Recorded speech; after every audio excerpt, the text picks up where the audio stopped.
Donc là, on est dans votre studio de répétition et on est face à des synthés modulaires. Ouais, alors ça c'est le synthé que j'utilise dans Meul. Comme vous pouvez le voir, il y en a un peu partout. Donc le synthé modulaire, est-ce que tu veux connaître un peu l'histoire, j'imagine? Ou pourquoi En fait, je me demande déjà, Ouais. c'est quoi ce nom synthé modulaire? Est-ce que ça englobe tout ce qu'on voit là devant nous, là devant ce rack, ou est-ce que c'est le nom de chaque petit... Non, ouais, c'est le principe. En fait, on dit synthé modulaire parce que c'est différents modules. Comme on peut le voir, il y a plein de modules. Contrairement à peut-être ce qu'on dit un synthé classique où on a l'image du clavier et de la boîte un peu fermée, quoi. Donc les synthés modulaires, ils sont apparus dans les années 50-60. C'est l'ancêtre des synthétiseurs. Le premier synthé, c'est 1907. C'est le téléharmonium inventé par Tadeusz Kail. Mais à cette époque-là, c'était une machine qui faisait 100 tonnes. Bon, c'était énorme.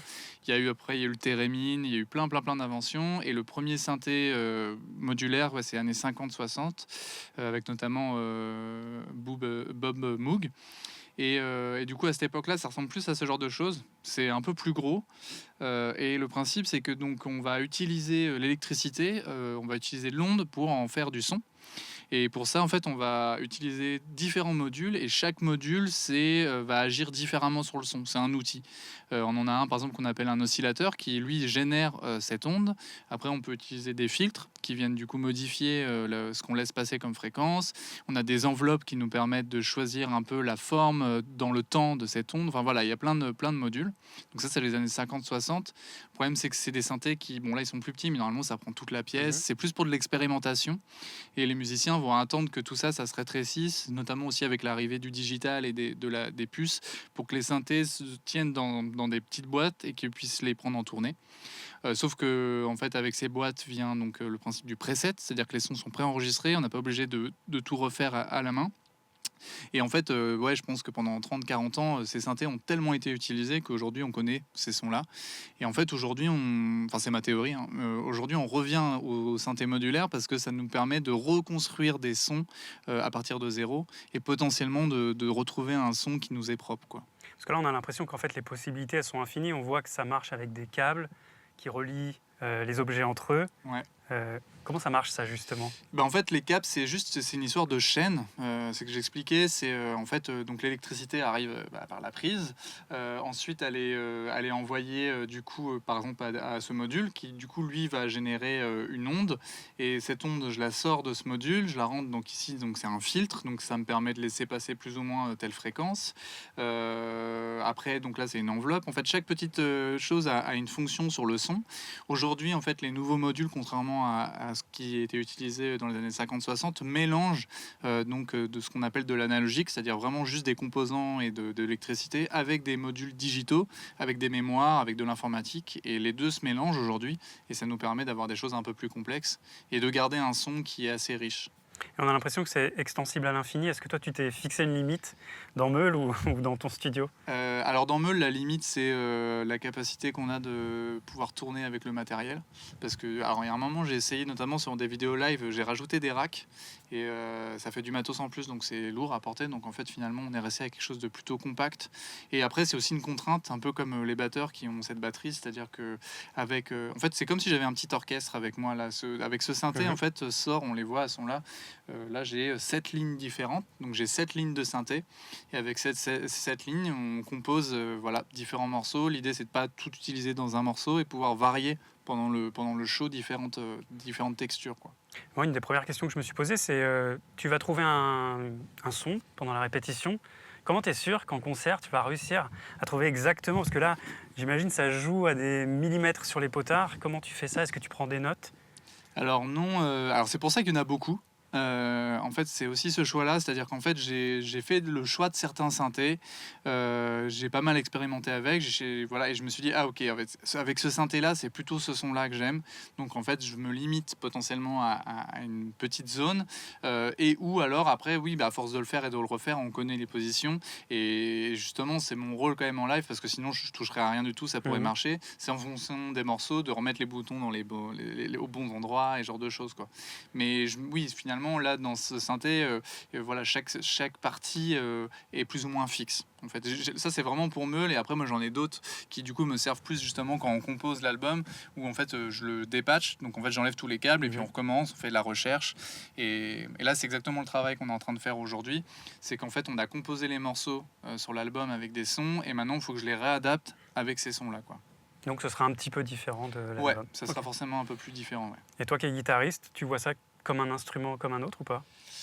Je pense que pour moi c'était un peu la continuité avec la guitare, parce que la guitare, très vite j'ai utilisé donc des pédales d'effet et en fait c'est la même chose, on récupère l'électricité et on le passe dans des composants qui viennent altérer le son et en fait c'est la même chose, sauf que du coup là j'ai pas forcément la main sur les cordes et c'est des séquenceurs qui jouent les notes, mais pour moi c'est un peu la continuité, sachant que ce qui va aussi avec cet univers-là, en tout cas pour ma part, c'est qu'il y a des modules que je construis moi-même. Donc les pédales, j'ai commencé avec les pédales d'effet que je construisais, et puis du coup, voilà, j'ai continué à travers le monde de la synthèse, quoi. Et ça te permet de trouver un son qui sera en fait assez unique et qui sera propre à toi. Ouais, c'est ça. Et puis même au-delà de ça, un plaisir, le plaisir de construire mes propres outils, puis de travailler avec, quoi. Je pense que c'est aussi juste ça, juste se prendre plaisir à faire des choses. Parce que t'en parlais un petit peu tout à l'heure de l'interview, mais l'idée de Meule, c'est vraiment ce truc de laboratoire et d'expérimentation. Ouais, c'est ça, c'est que c'était... après, on est tous et toutes différents dans notre approche de la musique, mais c'est vrai que moi, j'ai cette chose de vouloir essayer de trouver des horizons ou des univers qui potentiellement n'ont pas encore été trop explorés, de trouver des sensations à proposer aux personnes nouvelles. Et du coup, pour ça, ça passe aussi potentiellement par la création de nouveaux outils. Voilà, même si maintenant le synthé modulaire c'est quelque chose qui se répand de plus en plus, donc tant mieux. Après, l'utilisation qu'on en a dans Meule, pour l'instant, c'est pas forcément l'utilisation la plus... le synthé modulaire, c'est vraiment pour créer des textures. Il y a quelque chose d'assez très évident pour créer donc, de la musique ambiante ou expérimentale. Et c'est vrai que nous, là, de le mettre dans le rock ou ce genre de choses, c'était pas encore trop fait jusqu'à présent, quoi. Tu nous fais une petite démo du coup et tu peux nous expliquer peut-être Ouais, alors là, du coup, ce qui va se passer, c'est que je vais lancer l'ordinateur qui en fait va envoyer des signaux qu'on appelle MIDI. Et en fait, c'est juste des impacts électriques. Et après, tout le reste du son va être créé par ce synthé-là. Donc Ça marche. Eh ben, écoute, on va regarder ça. Donc voilà, donc par exemple, ça envoie des signaux à ce module, qui est donc le module qui, avec ce petit câble USB qui traduit les signaux, ce qu'on appelle MIDI, en un autre signaux qu'on appelle CV Gate. Donc c'est ces petits câbles. Et donc du coup, on voit que là, les impacts que moi j'ai préécrits sur l'ordinateur sont envoyés dans le synthé. Et là, je peux choisir donc soit déjà de l'activer, pas l'activer, déjà, un ampli. On peut choisir d'autres timbres. Et là, ce qui se passe, c'est que voilà, j'ai écrit une sorte de contrepoint. Donc j'ai un thème qui est ici. J'ai ici une basse. Ici, j'ai un contre-thème. Et là, j'agis sur juste un filtre qui laisse passer plus ou moins les fréquences. Là, j'ai un contre-champ ici. Mais voilà, j'ai écrit quelque chose à 5 voix. Et l'idée, moi, en live, c'est d'agir sur les ouvertures, sur les effets, créer des timbres comme ça et de faire varier l'intensité du morceau ou d'activer ou désactiver les pistes. Et voilà, en gros dans Meule, c'est mon rôle, quoi. Super, merci beaucoup. Avec plaisir.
3-4 Le Mag, c'est une émission sur la musique locale. Et du coup, j'aime bien poser cette question au groupe. Est-ce que vous avez des groupes du coin, du 37 ou du 41, qui ont pu vous inspirer, que vous avez aimé dans votre jeunesse, que vous aimez voir en concert tout simplement? Mais moi, en fait, quand je suis arrivé à Tours, j'ai découvert un groupe qui s'appelle Yacht Club. Et je me suis pris une énorme claque parce que pour moi, je suis arrivé à Tours pour Jazz à Tours et je pensais pas qu'on pouvait faire de la musique compliquée, mais en même temps pop, avec du chant et tout ça. Et du coup, ça m'a un peu ouvert à plein de choses. Qui n'existe plus, je crois d'ailleurs, Qui Yacht Club. n'existe plus, ouais, malheureusement. Enfin, comme ça. Moi, je suis absolument fan de tout ce que fait Pablo, donc Common Insight, Sketches et tout ça. Common Insight particulièrement, puisque c'est vraiment la musique que j'écoute chez moi quand je suis tranquille, c'est de la folk. Ils sont trop mignons, là, tous les trois en formation trio. À chaque fois qu'on me pose la question, je parle de Pablo, il le sait. On se fait des petits échanges comme ça. Non, je suis vraiment... sa musique, elle est belle, l'interprétation est magnifique, ils sont trop beaux. C'est doux, j'adore. Je suis complètement d'accord, pour le coup. Et toi, Valentin? C'est dur de choisir, il y en a plein. À Tours, on a la chance d'avoir vraiment plein de groupes originaux, justement, qui essayent de faire des choses un peu nouvelles. Mais peut-être que là, je vais parler d'Electric Vokuila, qui est alors, potentiellement pas du tout la musique que j'écouterais chez moi, mais qui est une des seules musiques que quand je vois en live, ça me fait danser. Alors que je suis clairement pas un danseur. Mais il y a quelque chose d'assez assez prenant et dans la trance, donc c'est une musique qui vient de Madagascar, notamment le tsapik et voilà, et du coup aussi dans les sonorités ça m'a beaucoup inspiré dans le travail du son à la guitare, dans les amplis, parce que là-bas à Madagascar ils n'ont pas d'ampli guitare, donc ils passent dans des sonos. Du coup quand les gars de Tours ont récupéré cette chose-là, et donc notamment dans Yacht Club aussi, de jouer dans des colonnes, c'est un truc qui m'a vraiment plu, donc je me suis mis aussi à faire ce genre de choses. Et ouais, à Tours on a vraiment une grosse richesse à plein d'endroits. Et enfin, une dernière question qui me brûle les lèvres, c'est à quand Meule à la guinguette de Roche-Cambon en mode bal dansant? Eh ben écoute, on travaille dessus, on y travaille. On y travaille déjà le midi quand on y va pour manger. Et puis, ça serait compatible? Eh ben complètement, peut-être pour une future captation, une soirée au TV Tour Meule à Guinguette de Tours. Val-de-Loire TV? Bien sûr, Val-de-Loire, bien sûr.